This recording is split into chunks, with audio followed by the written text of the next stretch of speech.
Welcome back to another episode of the Engineering Future Podcast. I have Leah Brink with me here. She's a recruiter and coordinator for the internship program at Daktronics, a company that I worked for many years ago when I was a student. I just wanted to bring her here and just hear her perspective on recruiting, students applying for new jobs, internships, and all of that. So welcome, Leah. How are you doing? And just give us a quick introduction about what you do and kind of your role at Daktronics. Yes, thank you so much. I'm very happy to be here, and thank you for inviting me today. I work for Daktronics, and Daktronics is a company that was founded back in the late 1960s in South Dakota, which is a relatively small state here in the center part of the United States. And it's not an area that's known as being a hub for tech startups, right? But this company was one that kind of broke that mold, and Daktronics has grown to become the world leader at informing and entertaining audiences using dynamic audiovisual communication systems. So LED displays. So that's our business, and that's what we do today. And my role with the company, I've been there for 15 years, and I've done different things. I've worked in customer service. I've worked in our international division. But for about the past decade, I've focused on talent acquisition and recruitment for Daktronics. And so this is really a workforce space and watching for the trends in the national perspective. And just even in the decade that I've been doing that work, things have changed quite a lot. And the last couple of years are no exception. So it's a dynamic and interesting role to have working for a company like Daktronics. So a little introduction there. Yeah, and I think I worked for Daktronics for a full year back in 2015, if I remember correctly. Right before I graduated from my undergrad in civil engineering, I was in the international project management student position, which was it was really cool because I got to see projects and work like in stadiums, like soccer stadiums or tennis arenas that I know I've seen on TV. And then Right. now that when I see the Australian Open, for example, I know those panels are from Daktronics, and I worked on that project back when I was a student, helping with those uh, just panels and everything. So it's really cool to see the impact, even as a student, that Yeah. we have in these products, even from just sitting behind a desk as a student. So it's just really interesting. And I know that Daktronics had a really big internship program. They have like semester-long internships. We do. I know many students, many friends of mine that work at Daktronics, and even like are current employees of Daktronics full time after they graduated. So do you want to touch a little bit of that on the internship program and how Yeah. students can better prepare for any internship in any company, basically? Absolutely. Great question. And I think the Daktronics internship program is a little bit unique because one of the aspects of the founding of our company was that our two founders were electrical engineering PhDs, and they were faculty at South Dakota State University. So they were teaching students in the 60s, and what they realized is that there were not great employment options for their students in this part of the country at that time after graduation. And so they thought, what if we could change that? What if we could create a company that would put our students together meaningfully for work and grow something that way? And electronics seemed like a good area to engage in, and so Daktronics was born. And for those who are curious, that's Dakota Electronics, Daktronics, right? Um, and so I like to say we were doing internships long before it was cool, right? We were doing internships back from the beginning because these two professors that started a company, as soon as they needed employees, where do you think those employees came from? They came from the student population at South Dakota State. And so those were some of the first employees that got their feet wet at Daktronics. And that was back in 1968 and into the early 70s. Over time, our company has grown, and our needs for employment have shifted and changed. We've had some version of college student employment, though, from the beginning of our company. So we've been doing this for a long time. Over the years, our internship program has been structured differently, but right now, what we have are kind of two options for students. I would call one of those a co-op internship model, if that term resonates. Usually for engineering students, that's going to mean it's the longer format internship, a semester long, oftentimes a summer involved as well. In our case at Daktronics, we like our engineering co-ops to be the entire summer and then either the semester before that or the semester right after that. And so those co-op internships tend to be geared towards students who are upperclassmen, kind of junior, senior status, kind of something to do before they're graduating. And then we have another employment option as well, and we call those student part-time jobs. And Luis, that's kind of what you did when you were working for Daktronics back in 2015. And we consider those internships as well. It's just a different schedule. It's a part-time job that students can do around their classes. And so for the student population at South Dakota State, it was nice and easy being in the same town. Students could just come over to Daktronics and work a couple hours here and there. And so we still have that model as well today. And so we tend to look at 10 to 15 hours a week, similar to a work study that students can get experience. The nice thing for them is that either way they go, they're getting relatable, practical work experience that relates to their field of study, which provides a differentiator at the time that they graduate. They've already gotten experience in their field, and so that's incredibly valuable. And one of the big reasons why it's a good idea to do some kind of an internship or to get some sort of experience like that.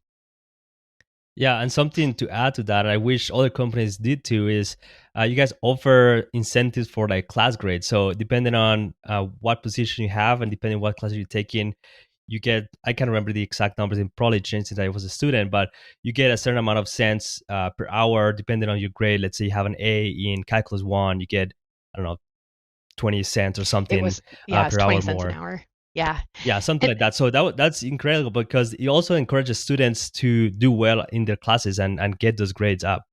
absolutely. And I will give you an update on that program. You're quite right. We were doing that up until literally last month. We've just made a change into how we compensate students. And it's a really positive one because what we're going to do is we're going to offer all of our student employees a competitive base pay, an hourly rate that's consistent with their schooling, their experience, the region of the country they live in, et cetera. And then on top of that, we're going to offer a GPA bonus. And so we're calling this our academic excellence reward program.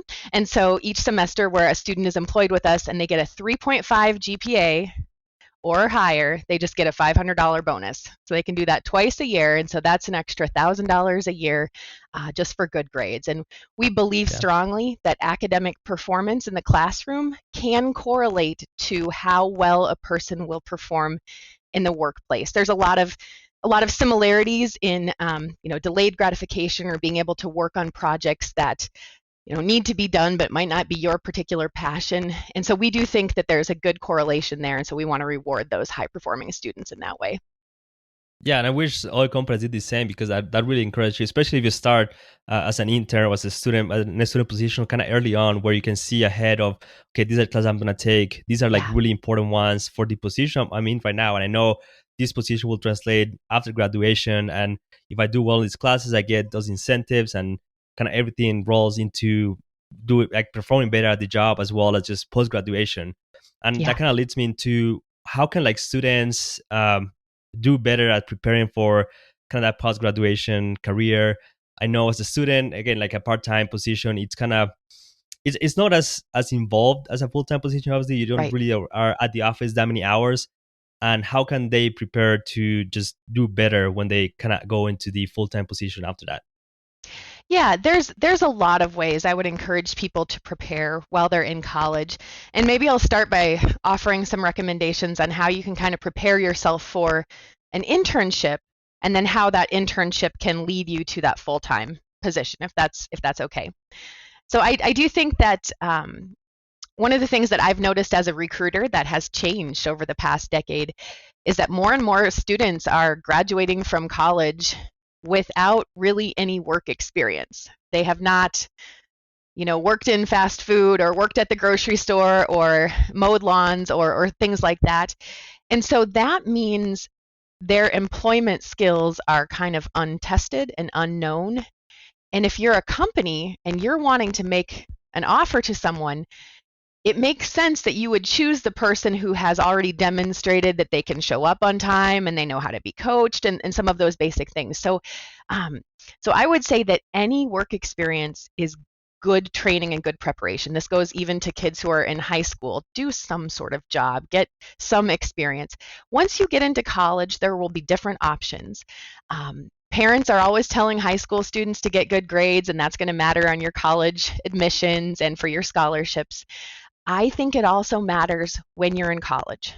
One, for the reason that I already expressed, a lot of companies still do think that a GPA or how well you're willing to work at this long-term goal of a bachelor's degree or a master's degree, how well you're willing to work at that might correlate to how well you're willing to work in the workplace. And so a lot of companies will use grades as a way to for better or worse, screen people in or screen people out of employment options. And so there is still a good reason and a good argument for getting good grades in college. It does matter on several levels.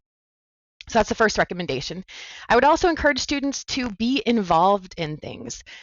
Join clubs. Say yes to new experiences. If someone asks you to be the vice president of the structural engineers club on your campus, you don't know what you're doing, but just say yes. You'll learn, saying yes to as many opportunities as you can and meeting more people, getting your network expanded is definitely a solid strategy towards getting something like an internship. And there's really a couple advantages of working towards an internship. And the first and obvious one is, what if you invest a whole lot of money in this education and a whole lot of time, and you get to the finish line of this endurance race, and you're going to start your 45 years of your career and you realize you hate it. You don't want to do that work. That would be useful information to know before you graduate. And so an internship at a very fundamental level can help people understand whether or not their chosen career is right for them. But maybe less strictly, I think an internship can help people who maybe don't have a great understanding of, okay, I'm majoring in mechanical engineering. I know I could do about 8,000 different jobs with that degree. What do those jobs mean? What do they look like? What is a mechanical design engineer versus a process engineer versus a manufacturing engineer? How do they work in the workplace?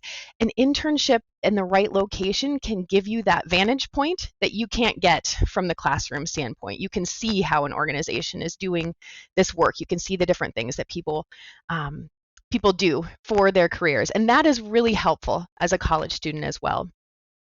And then the third and major reason is also to have that competitive advantage. If you are able to do some work in your field before you graduate, you can already demonstrate that you have experience in that field. And I think this will resonate with anybody that's ever looked for a job coming out of college. You know, a lot of those positions ask for 5 years of experience, right? Well, how is a person supposed to get that if they're just graduating, they have their degree, their shiny new degree, but they don't have any experience? Again, it gets harder for a company to be the first person to invest in your skill if you've never done anything to demonstrate that you know how to apply that skill. So that's another really strong argument for an internship. It's really going to help be that linchpin that ties together the theoretical knowledge that you gain in the classroom and then how that knowledge can actually be applied in a workplace. And so that's really the main reasons why one would do that. Does that resonate with you? Does that sound good? Every single one of those seems like it was the steps that happened to me. Like when I was a student, I couldn't really find an internship in either civil engineering or structural engineering for that matter. Just as an international student, it was just harder to get to those positions just because of work permits and logistics and everything. So even after I got my undergrad, I still went back and worked for the SDSU summer crew, fixing dorms, painting bathrooms, cleaning, and doing all that stuff. But everyone I talk to, and every time I get interviewed about my experience and everything, I just tell them that each of those jobs that I worked when I was a student, even if they didn't relate to civil engineering or structural engineering, were really giving me the skills that I needed to succeed once I graduated. At Daktronics, Yes. project management, time management, working with teams, organization, those are the skills I still use right now, 4 or 5 years after I graduated from school. It's same with the maintenance crew. I was working with teams. At the end, I was even leading some of the teams because I had 3 summers of experience doing that. I work as a quality control technician for a concrete company. I work as a student operator at a wastewater treatment plant in Brookings by myself every single day. So those skills were really the ones that helped me to get where I am right now. And even if they either didn't relate to civil engineering or structural engineering, I still use those positions in my resume because I was showing the skills that companies wanted to see and asked for in the job posting or whatever they were looking for, showing them that I had those soft skills, quote unquote soft skills that they were looking for. On the other hand, my Yes. grades were really great. I have a 3.5 when I as an undergrad and 4.0 as a grad student. So they knew my technical understanding of everything was great. They saw that I had all the soft skills. So and involved with EWB, with ASE, all of these engineering organizations that as a whole package, if you look at this piece individually, it may not seem a lot, but if you look at the whole thing, that's when I think I stood up when comparing to other students or potential candidates. Networking, that was the second point. I cannot stress this one enough. Some people think that they can just find a job by applying to hundreds of thousands of job postings online, and that's all they need to do. Every single job that I've had so far, I guess two of them have been just because of networking. And this last one, I actually applied to this company a while ago when I was still in Brookings. I still kept in contact with the owner of the company, and just at the end of 2019, the company I was working for closed down. So I was basically unemployed. And within 48 hours, just because I knew him, I talked to him, interviewed with him. Within 48 hours, I had a signed contract with them, which is That's amazing. mind blowing. I was so thankful that I kept in contact with them. One, not close the door, not being Yes. like rude about them, not hiring me back in 2018 when I was, or 2017 when I was working for jobs.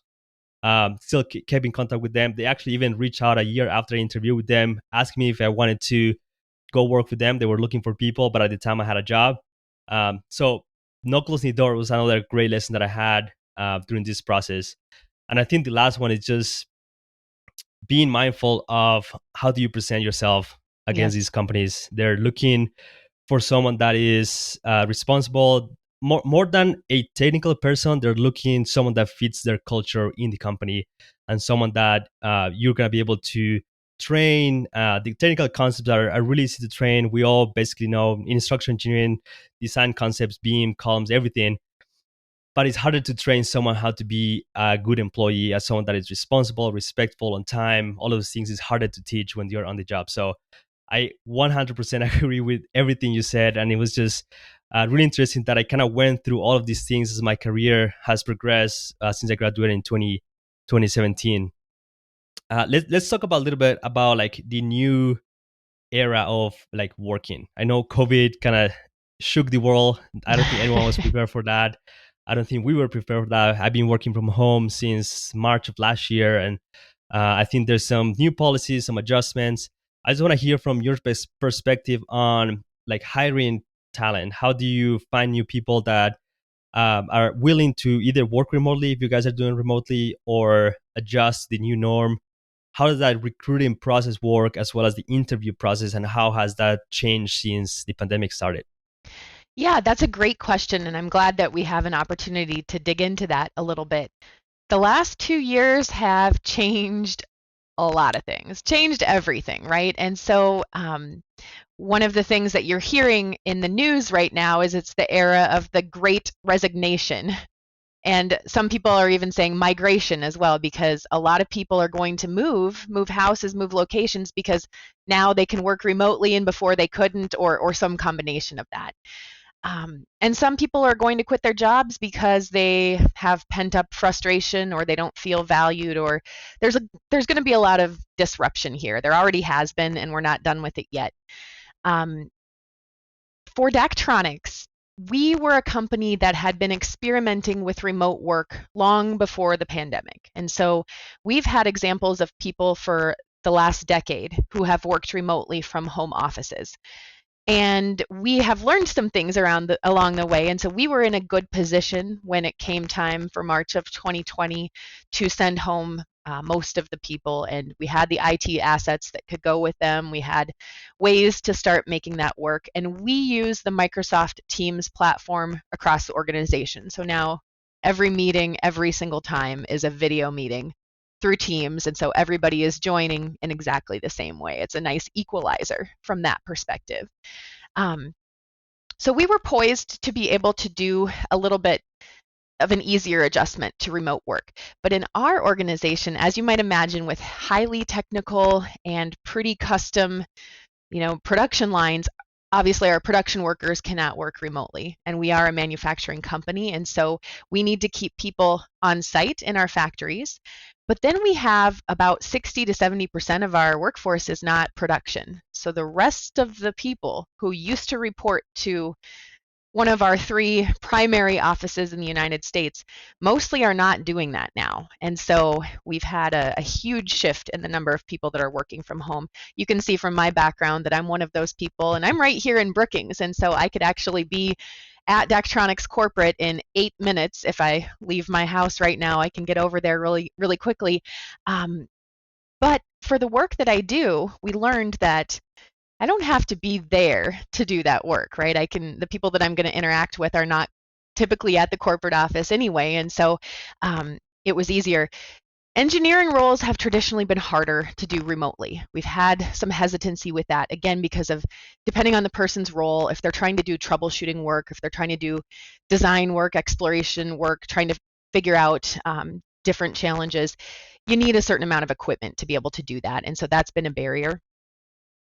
But I think another barrier has been in the mindset of supervisors and leaders in organizations who are used to waking up in the morning, driving to work. It's part of the routine, and that's just how it feels normal for them. There's some psychological factors at play that probably prevented some companies from diving into remote work until we had to. And now that we've had to, I think a lot of companies, including Daktronics, we have learned, oh yeah, we can do some of this work remotely. We didn't think that we could, but now we've learned that we can. So what we're doing now is we're shifting into thinking more about our physical spaces and thinking about those spaces in terms of what activities need to happen in person, would be nice to happen in person, or absolutely would be unhelpful to happen in person. And then we're trying to reorganize our spaces accordingly. And this leaves some flexibility for certain types of teams, certain groups.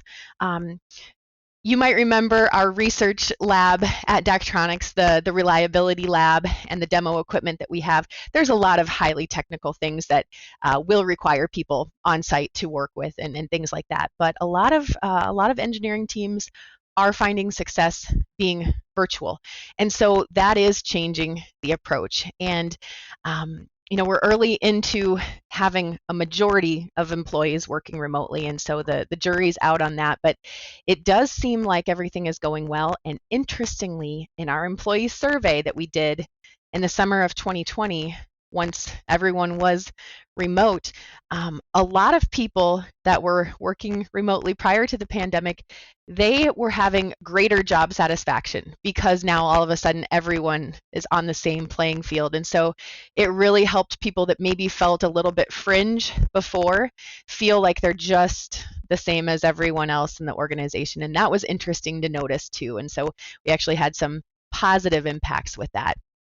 So remote work is going on, and companies can structure that differently. They might have different expectations. I think one of the biggest expectations for a successful home office is that you have the ability to have a quiet, disruption-free place with a solid internet connection. And so that tends to be the requirement of it. But as you do it, and I've been doing this now for a year and a half myself, I know that there are some things that do feel differently from working in the office. And I think we have to motivate ourselves a little bit differently because we don't have the extrinsic motivation of seeing all of the other people dressed in their business clothes doing their work. Now you're just one person interfacing in front of a screen. And so I think it's kind of easier for people who are maybe a little bit disengaged to kind of get more disengaged during a time like this. And so you have to watch for those people and really be bringing them along on the journey. And if you're an employee that's working remotely, you have to be prepared to discipline yourself. And that's going to look differently for everybody. For some people, it is don't wear your pajamas to work, get up, take your shower, do your hair, do all that stuff.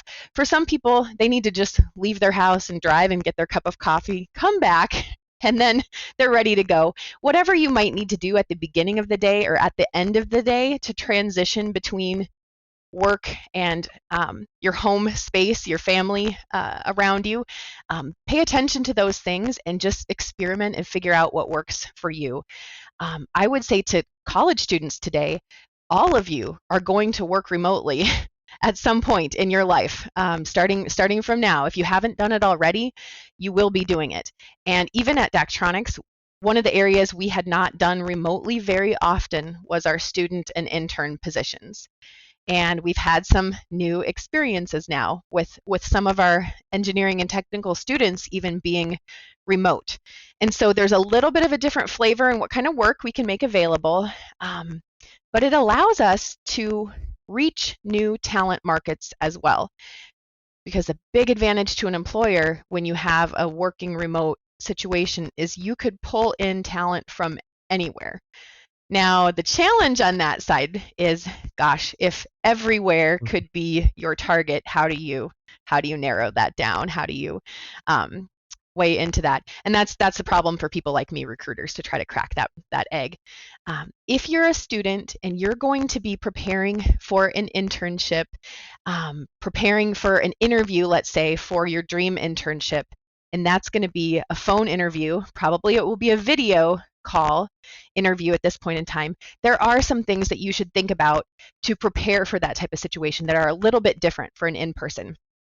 And we have some great, obvious, fun stories of things like the person that forgets that he's not wearing pants on the video call and the doorbell rings and he gets up to answer the door. That's a pretty obvious one. We probably can all avoid that. But little things like if you were going to an in-person interview in a new community and you didn't know exactly how to get there, you might drive that route a couple days ahead of time. You might figure out, does it take me 25 minutes to get here and park, or does it take me 5 minutes? You might figure that out so that you're on time for your interview. You're early, you're prepared. Video calls and conference calls and phone interviews can be the same way from a tech standpoint. If your technology isn't working or your interview is supposed to start at 1:30 and you can't get your video system to work, you're late to that interview and that doesn't feel good, and you already start that dialogue with your anxiety spiked, and that's not going to help you perform well. So going through things like that, trying to figure out the things that you can control, and then taking steps to understand those things in advance. So your technology, making sure that your internet connection is reliable, it's not going to drop you, that it's comfortable for video, and that you have, a quiet location. You should not be downtown at the bar when you're doing a phone interview for your internship, for example. You shouldn't be in the grocery store or the student union with people yelling behind you.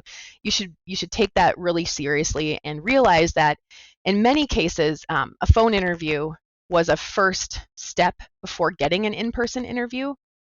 In this new world where people are going to be hired remotely for companies in different states, you're not going to go to an in-person interview. Potentially, your whole experience might be virtually, might be remotely.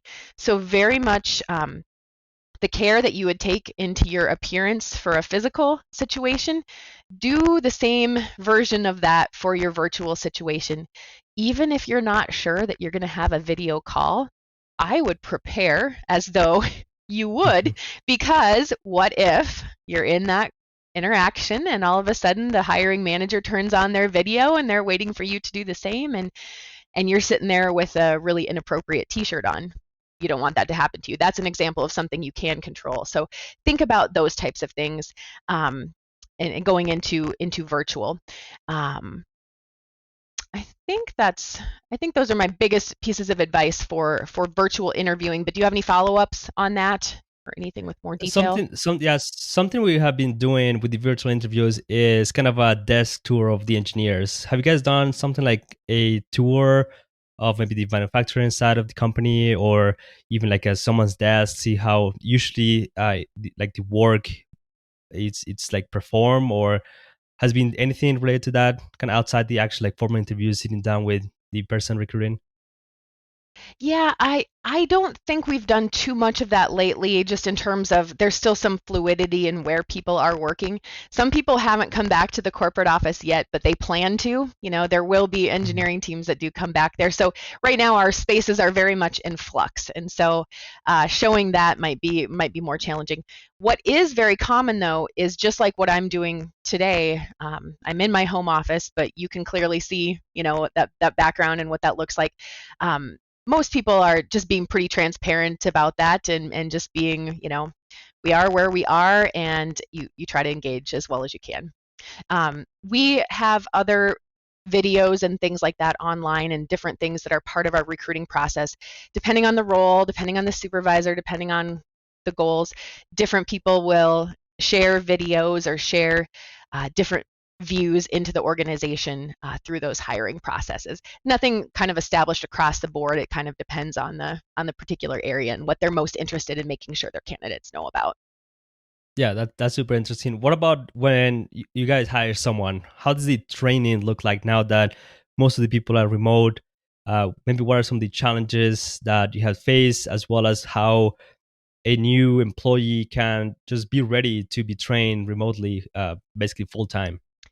Yeah, that's a huge challenge. And we know, even before the pandemic, a lot of the training that would happen for new employees at Daktronics, we have an in-house learning management system, and we have probably 1,500, maybe more, courses that we have developed ourselves, and little videos. You can download the course. And it was very common prior to COVID that at the beginning couple days of your new job at Daktronics, you were assigned a lot of these video trainings, and you would spend a lot of time kind of alone at your desk with headphones in, just kind of watching through these things. And we learned that's not incredibly engaging, no matter what. And so what our approach has shifted to now that we're onboarding people 100% remotely too. So one of the things that we've changed there is, used to be your first impression, you come to the company for the first day, and that's when you have to get out all your documents, and you have to fill out all the forms and do all that. We're taking those administrative steps and having people do those remotely ahead of time, so that when they do actually report to work for their first day, it's a much improved experience. You're going to have a short orientation session that's about a half an hour, kind of HR overview of the company, functions, history, that sort of thing. And then you're really with your supervisor. And I mentioned earlier that we use Microsoft Teams as our collaboration and video platform. We find it's super easy for people to use, even students and interns who maybe haven't used Teams before. They take to it immediately. It's very intuitive and easy to work with. And we're an organization where we have all kinds of employees, some who are extraordinarily computer savvy, and then maybe some who aren't as much. And so what we like is that Teams is something that is very accessible for everybody. So that works very well. Let's see, when somebody remind me, what was the second part of that question? Just like how the training process looks Yeah. like, and maybe some advice for the employee that is actually starting to work, and maybe ways they can prepare to just be successful during that remote training. Absolutely. We're trying to assign mentors to people as well. I think that's very important. If you're a new employee in an organization that suddenly is 100% remote, you don't have the opportunity anymore to run into people in the cafeteria or at the water cooler or in the parking lot before and after work. Those chance encounters and the exposure that people had to other work because they just see it going on, that doesn't happen in a virtual world. And so that's a challenge that I think companies are still needing to figure out. There are simulations and there are ways that we can do that virtually. We have to be very intentional about surveying employees, and how are you feeling? What could be different? We're trying to do those types of things. But from the employee perspective, I would recommend that if you're going through a process and a training, first of all, try to have realistic expectations. Training by its nature can be kind of boring. And you need to know the information. It's important information, but oftentimes the way in which it's delivered is not incredibly captivating. So if you kind of know that going in and you tell yourself, look, I'm going to learn and retain as much of this as I can. I'll probably need it at some point, and just have a good attitude about it. I think that goes a long way. And then don't be afraid to ask. If something is unclear, or if you feel like I've joined this company, no one's talking to me, I'm here at my desk all of the time. Um, Talk to your supervisor, talk to your HR rep, be honest about how you're feeling and what you need, because there are ways that companies can help. And sometimes it just takes, we need to know if somebody wants something like that. And so I think that's hard to do, and it's especially hard to do as a new employee in a new organization. Sometimes you don't want to make any waves or anything like that. But I think if you're honest with yourself, and that maybe you've joined a company and you're not getting as much attention from your supervisor or the person that's supposed to be training you, and you're not quite sure what to do next, I guarantee you that company's management wants to know about that. You should let someone know about that. And if you can't talk to your supervisor, definitely find another person in the organization you can ask, and just kind of see if you can benchmark a little bit. Hopefully that's not a problem for people. But it's always a good reminder that HR is not the enemy. Typically, they're there to help people find fulfillment in the work that they're doing for a company. Yeah, that's super true. And again, like they are investing a lot of money in hire you, training you, and do all of these things. They hire Yes. because they want you to be there at the company. Something I did, and I basically got most of my training remotely too, because I was hired mid-February of last year. I is just go through, even just ask, like, what are some interesting projects that I can look at on my own if I have some downtime, to just learn how the process works, maybe some of the standards in terms of like CAD drawings or like design procedures, or anything, and just go through that, see where you have questions, and then just ask questions about that. That Yeah, way, you are basically being proactive and just trying to learn things maybe that they are not really teaching you too much in the training phase, but you're getting familiar with with an actual design and something that was actually designed and delivered to the client. I think that's something that it's really easy to do. And yeah, don't be afraid to ask questions. If they hire you, it's because they want you there, they want you to be happy, they want you to succeed in that position. And some people don't realize, but training someone costs a lot of money, because you're not it does. really that employee is not really making the company too much money when you're training. You're basically uh, paying them to be trained, and it's a lot of money. And I think that kind of goes on the other side when you're kind of looking at your value at the company, and you think that the company doesn't really care about you, but in reality they have spent so much money training you, giving you all these resources, because they want you to stay, they want you to be part of the company for many years. That's something that when you think about that, it kind of shifts your mindset in terms of your commitment to the company, Hmm. and just realizing that you're an employee of the company, but the company also cares about you when you are performing well. And obviously, when the company fires someone, it's because they're really on the wrong side of everything, and it's the company is losing a lot of money in that situation. So make sure Yeah. you just enjoy your training, just pay attention, and just enjoy the process. I think that's uh, one of my big takeaways when I was doing training. I've changed companies, I think 4 or 5 times in like 5 6 years, which is kind of a lot. So got a lot of training, meeting new people, going through all of that. So again, it's just a process, and obviously there's a lot of information that gets thrown in those training programs and everything. I just try to listen Yeah. carefully, and at least write down who you can ask if you have any questions, and make sure you just being proactive in that situation. Yeah. I And just wanna, yeah, go ahead. I was just going to comment on that. I want to call out something you said there, because it's so true. What you did is you showed proactivity. If you Hmm. say to your new company, your new employer, um, I'd love to learn more. What can I look at in my spare time or in my downtime? How can I better understand my role in this organization and what our team is doing? How can I better understand the products? that is such a powerful message to send to that employer. And I think it's really important for college students to understand this as well, because you go through your entire education, people are telling you what to do all the time. People are telling you exactly how to meet expectations. But when you go into the work world, it's different.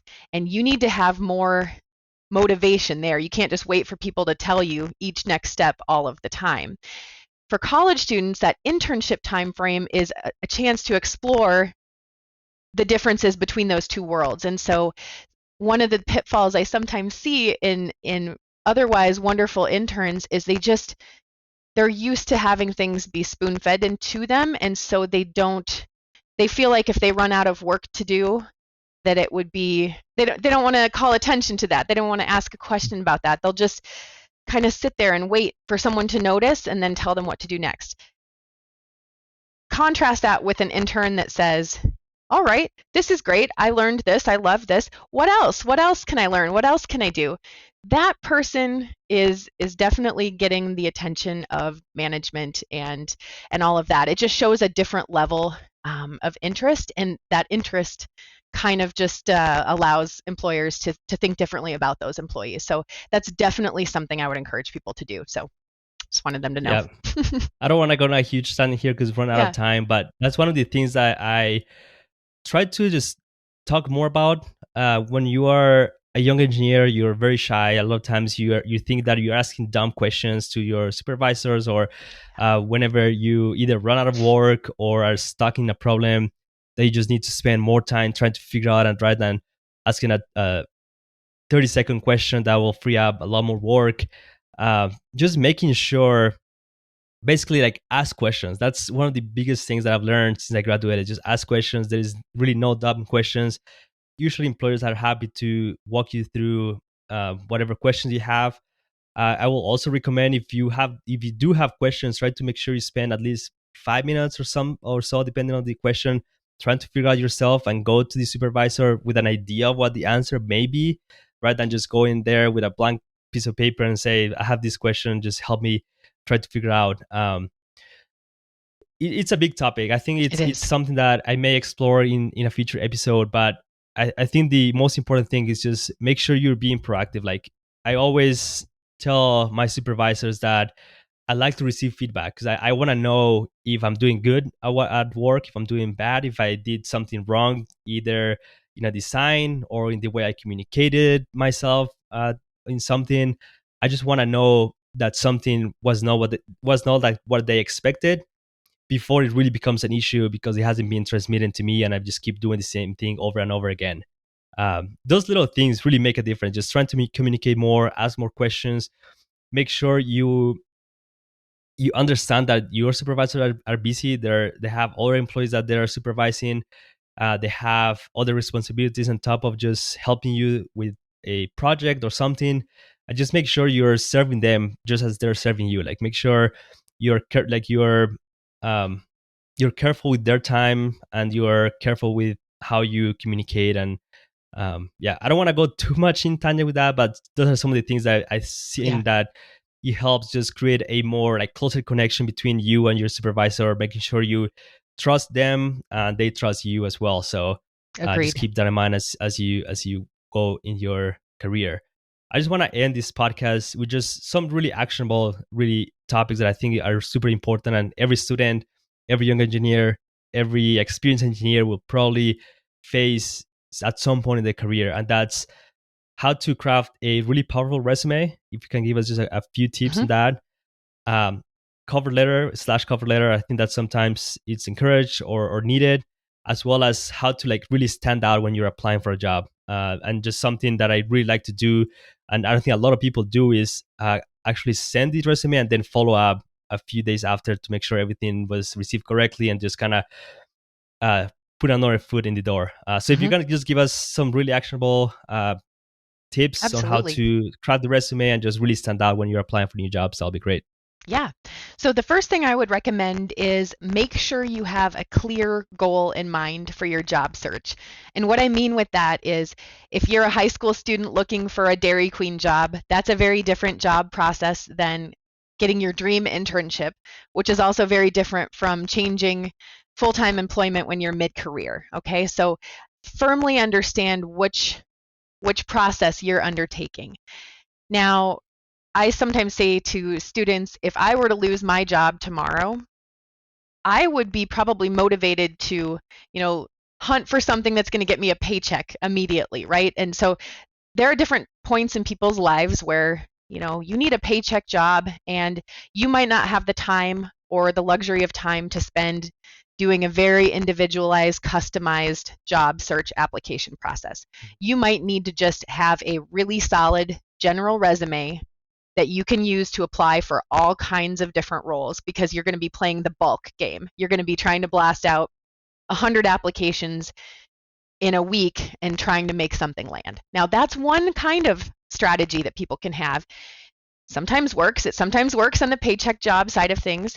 But if you're looking for that special internship or that next step in your career journey where you're really intentional about what you're doing and you have a clear goal in mind, that is a very different process, and you need to take care with each step of that process. The first thing I would say there is that with a cover letter, I would say if the job indicates that a cover letter is required, or if they say submit resume and cover letter to blah, blah, blah, blah, I would take that as a sign that they want your cover letter. So then give them a cover letter. If they do not ask you for a cover letter and they do not say one is required, then you as the job seeker can decide if it's helpful to your cause or not. I could see a cover letter being especially helpful when a person is applying for a job where on paper they might not look 100% qualified. They have a lot of the qualifications listed on their resume, but they need to finesse a couple of the details or explain how this club leadership experience in college helped them gain this skill that they're listing on their resume, something like that. Cover letters can also be really helpful when a person is in a mid-career situation. Let's say you take a year or two off out of the workforce to raise a child or care for a relative. You need to explain that gap on your resume. A cover letter can be really helpful for that. Where a cover letter is harmful is if you are not a good writer and if you are not going to take the time to have someone else who is a good writer critique your cover letter, it might not be in your best interest to do that. Now, if you're looking at this cover letter and you cannot think of what to say that's different from your resume and it is not required for the job you're going after, maybe you don't have to do it, but it can be an asset in the right scenarios. Okay, so people are going to have different opinions about cover letters. People are also going to have a million different opinions about resumes. It is a subjective thing, but the reality is we're all still doing employment based off of this, one piece of paper, this 8.5 by 11 inches piece of real estate that is supposed to describe somehow what your worth is as an employee, right? That's a tall order for a piece of paper, but that's what we're doing with resumes, and so they are super important. For young people out there, a big piece of advice right now is start making a file, a digital file, organize it by year, and keep track of every activity that you do that might be useful someday on some resume for some reason. You might not even understand how these things could be useful yet, but if you're doing extracurricular activities, anything leadership, anything extra, employment, volunteer commitments, etc., just start keeping a record of those things so that you can remember them over time and you can leverage them to build your resume. And then keep that up over your entire career. However you want to do it, keep it up over your entire career. Then to make your perfect resume for the perfect position, the biggest thing would be to scrutinize the company's job description. What is their job description? I like to actually print it out. I'm old school here, but I'd like to print it out. I like to take my highlighter, piece of paper, and I start highlighting keywords and phrases that stick out to me. Or maybe I see a word or a phrase that's repeated multiple times, like leadership experience or exercising leadership, blah, blah, blah. You start to see trends that way if you do that. So then you look at your job description, you look at what you've highlighted, then you think about, how can I make my resume show this company that I can solve their problem using the words and phrases that they've already clued me in that they like, right? Now, this is not to say plagiarize their job description. No, no, no, no. What I'm saying is that you take what you've learned about their job description, take what you've learned about the company, and you reflect that back to the company. You mirror that back to them through your resume. If you can reflect some of the things that they're interested in or that they care about, that's going to give your resume a much stronger likelihood of passing that first round of scrutiny. And I think people know this, but in large companies, I'm talking really large organizations that do a lot of hiring, it might be the case that a robot or someone is reading the resume the first time, but actually the people that I know in the recruiting industry and the hiring situations that I know about, that's not actually as common as you might think. Probably it's someone like me, an actual human sitting somewhere with an assignment trying to fill a role. And what does that human need to see from you on your resume? What they really want is they want confirmation that the way they understand the requirements of the job are things that you have. And so with your resume, try to put yourself in that person's shoes and say, okay, they say that they want a civil engineering degree. They say that they want 5 years of experience. They say that they want supervision experience. Okay, those are your big things then that you're going to list in your resume. You're going to make sure that those are the emphasis points of your resume. Use the most of your real estate on talking about those things because you've interpreted them as being important to the job. And then that person who's reading it, if they can see those things clearly in the place that they expect to see them, it makes their job so much easier. They're looking, and a way to think about this too, it's hard for applicants to understand this, but from a recruiter's point of view, you might have 50 applications, you might have 100 applications. You're really trying to quickly and easily get down to a pool of like 5 people, right? So you're, at first glance, the people who are reading these things are motivated to exclude as many as they can so that they can get down to those that are left, right? So think about that practice. How long do you look at the resume when you first open it up or print it? Yeah, there's a lot of statistics on that. People will say it's like 6 seconds at maximum, or 3 seconds even. I will tell you what I'm looking at if I'm at a job fair where I'm talking to college students about engineering internships. I'm looking immediately for your major and your grad date. Those are the 2 most relevant things to me, followed very closely by your cumulative GPA. And I am not at all interested in your major GPA. I only care about your cumulative GPA. So people that are trying to draw a distinction between, well, I'm getting all A's in my mechanical engineering classes, but I'm flunking speech. We don't want to see that. We want to see somebody that's kind of well-rounded or willing to do the work across the board. So yeah, those are the big things. Yeah, I was gonna say those are just exactly what I tell people when they ask me for advice to create a resume. Just look at the job description, and honestly, just go word by word.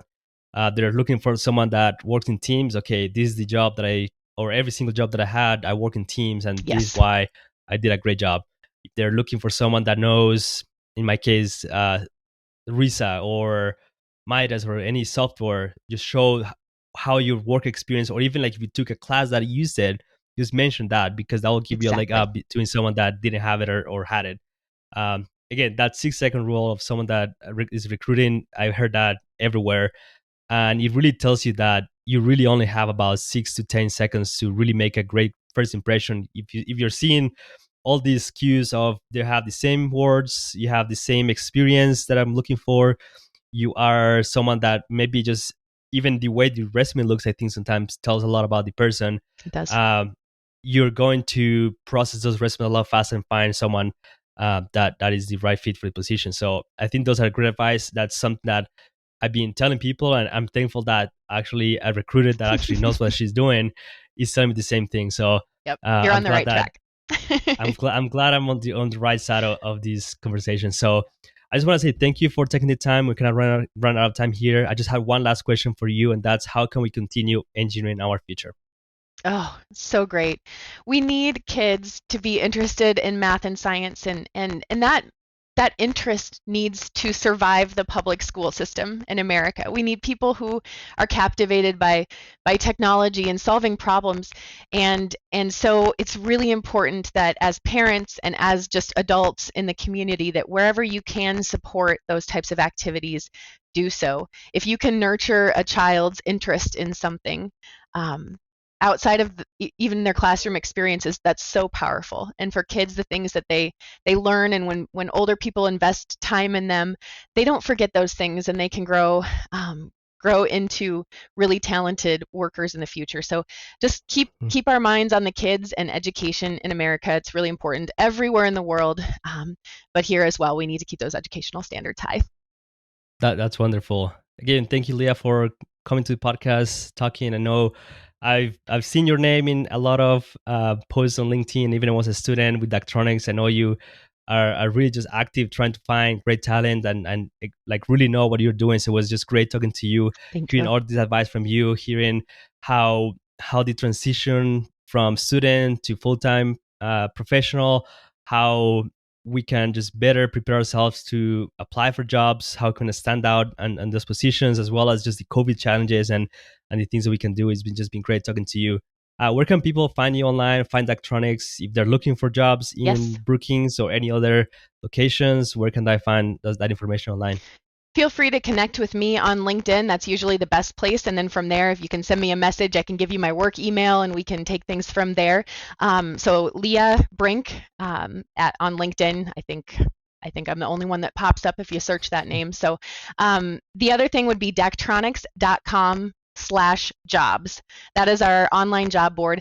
We are recruiting for our engineering interns right now, and we have some full-time engineering positions as well, including one that's a very niche, interesting opportunity, 3D animation and data engine rendering. I don't really understand the words I'm saying right now, but it's very, very high-tech 3D graphics kind of expert that we're looking for, a guru level person that we're looking for. So if you know anybody there, let us know. But thank you so much for the opportunity.